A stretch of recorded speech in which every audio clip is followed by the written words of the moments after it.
games. Plus, league play kicks off for a majority of Kern County teams. We've got you covered. 23 FNL starts right now.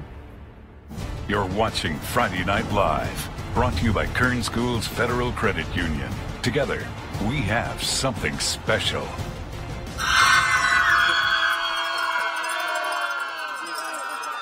Highland Scots, they're looking hyped up for week 7. Up. They've got everything out there. They got a cannon that goes off. It's fun. I need to go there. Guys, invite me. Well, welcome into Friday Night Live. I'm Kero, as always, with Brandon Johansson. And week 7 is here, and finally some league competition. That's right. League play makes for some great action on the field, and some teams like the Drillers looking for a big bounce-back game against Stockdale. Yeah, no doubt. And since Evan Burkhart has taken over at quarterback a few weeks ago, the Mustangs have gone 3-0 behind Burkhart's performance. Let's see if they can do it again. Bakersfield at Stockdale is our game of the week. Bakersfield High was eager to get back in the win column this week, but could they against a high-scoring Stockdale offense? And they were hyped, no doubt. The Drillers would already be up 6-0. After the first, we're going to start here, though. Quarterback Cameron Williams, he keeps momentum rolling, takes it himself nearly all the way down for the score. Just misses out. So close. But then he's going to hand right off to Wesley Wilson. Finishes it off not much later. It's 13-0 Drillers. Gola likes what he sees out there, and Carls Jones is going to take the snap in this one. He gets it off to Kayante Bell with a spin move, a little burst, a little stiff arm, all the way down to the end zone. It's 20-0 Drillers.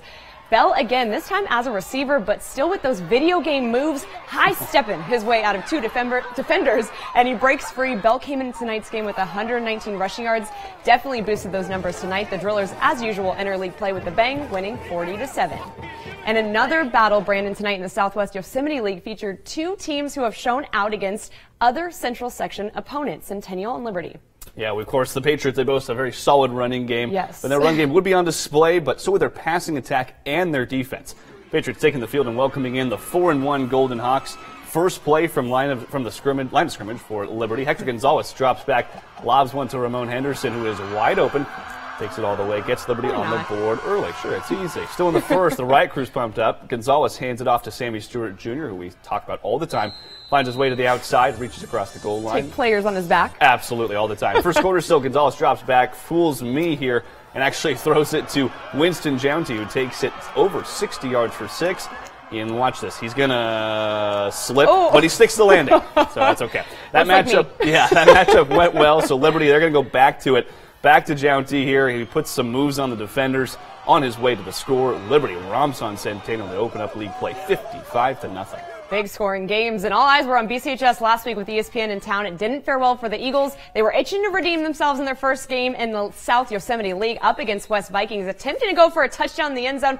Vikings, however, didn't get it, but it doesn't stop them from trying again. Ray Espinoza hands the ball off to Damani Jackson there, we saw last week, manages to weave through the Eagles' defense to score a touchdown, putting them in the lead. And then just when the Vikings seem to have the advantage, the Eagles respond. Dominic Gamboni hands the ball off to Dante Harris for a 15-yard gain, setting up the Eagles for a touchdown. Gamboni once again hands that ball off to Harris. He evades the Vikings, takes it all the way for the touchdown, helping to shift the momentum of the game in their favor. The Eagles would go on to win 43-16. In the South Sequoia League, 2 teams still undefeated. Kennedy is one of them, taking on Wasco tonight at 6-0. First quarter, Kennedy's number 8, David Estrada, inches in for the touchdown, gets some help from his friends there. 7-0 Thunderbirds. Still in the first, cheerleaders trying to get everybody hyped up. Estrada, he's going to hand it off to number 34, Anthony Ontiveros, and he's going to find room for the touchdown. The extra point here would be no good, though, so that's 13-0 Thunderbirds in the second quarter. Tigers trying to strike back here with Jacob Villanueva finding Joel Rocha. Puts Wasco on the board 13-7. We'll head to the fourth quarter. Wasco led Kennedy 14-3, but the Thunderbirds' Estrada is going to hand it off to Tyreek Walker. Walker is going to evade his way and find his way in for a big gain and a touchdown.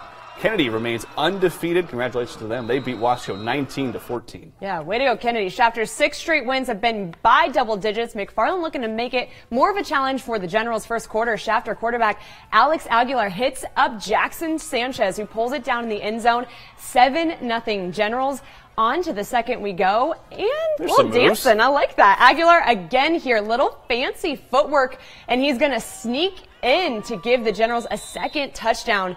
Shafter keeps it going later in the second. Aguilar once again, but this time with his arm. He goes deep. That is caught by Felix Chacon. Another general touchdown, just like we've seen Shafter do week in and week out, putting up big points to win. The final score in this one, 49-0. They're fun to watch. Yeah, no doubt. And the score for the Cougars, not so sweet, Brandon, but you know what is sweet? Some of the goodies the Cougar cheerleaders sell during those games. That was clever. Good little segue there. Allison Arguero takes us up to McFarland for Fandemonium.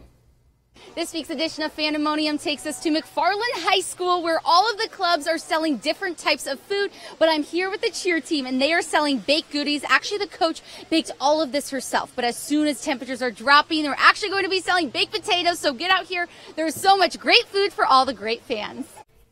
I always want some of those sweets, man. I know. And once again, nothing was brought back.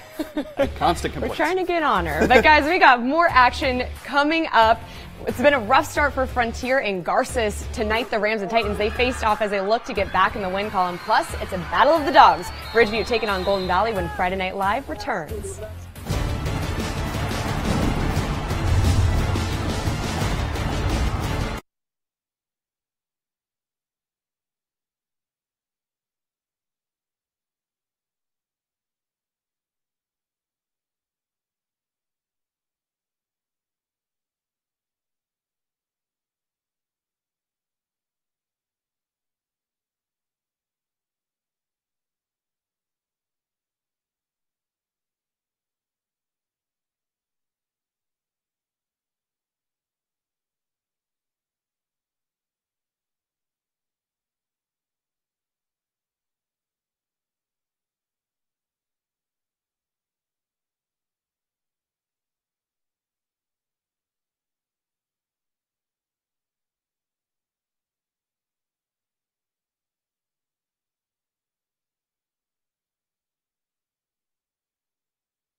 Thank you to those Drillers fans there. And remember, everybody, keep tagging your best tweets from under the lights with hashtag 23FNL, and we'll add you to the show.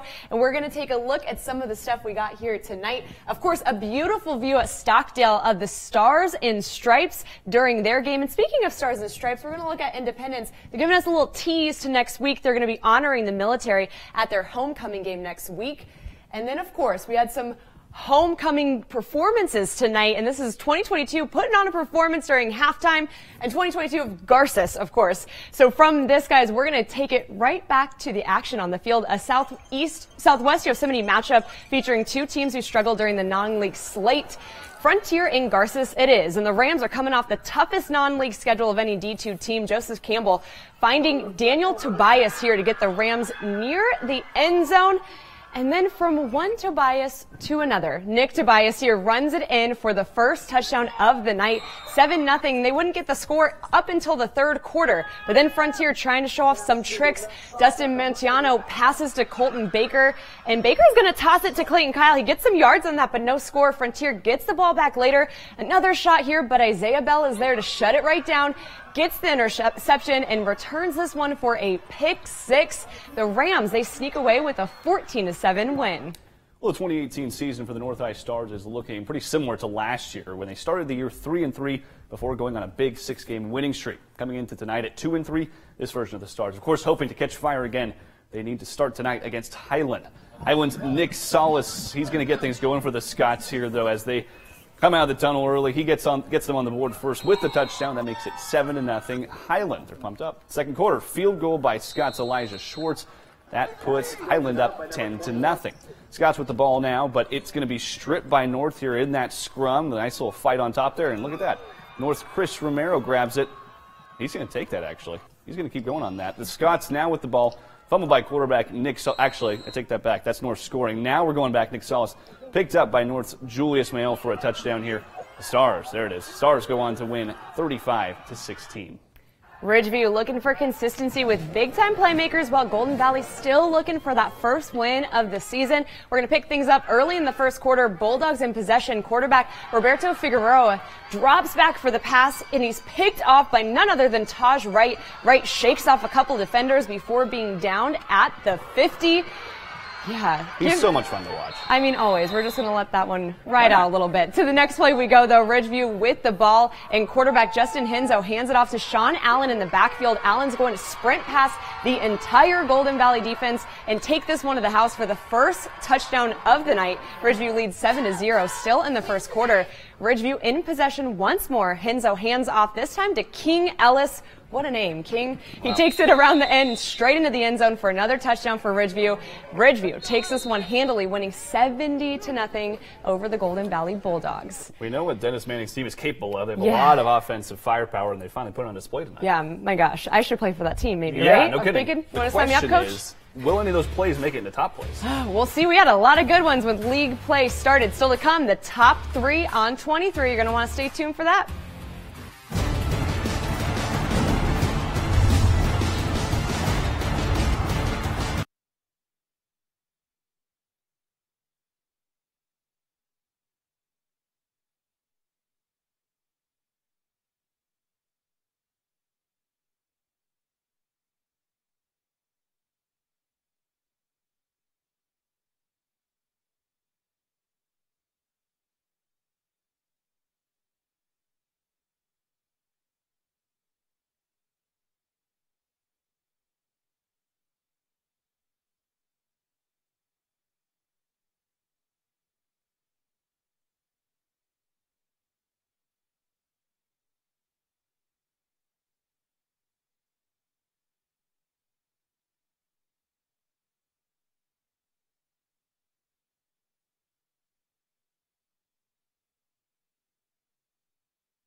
Before we get to those top plays, Brandon, we have a couple of other scores to look at from some of our other teams.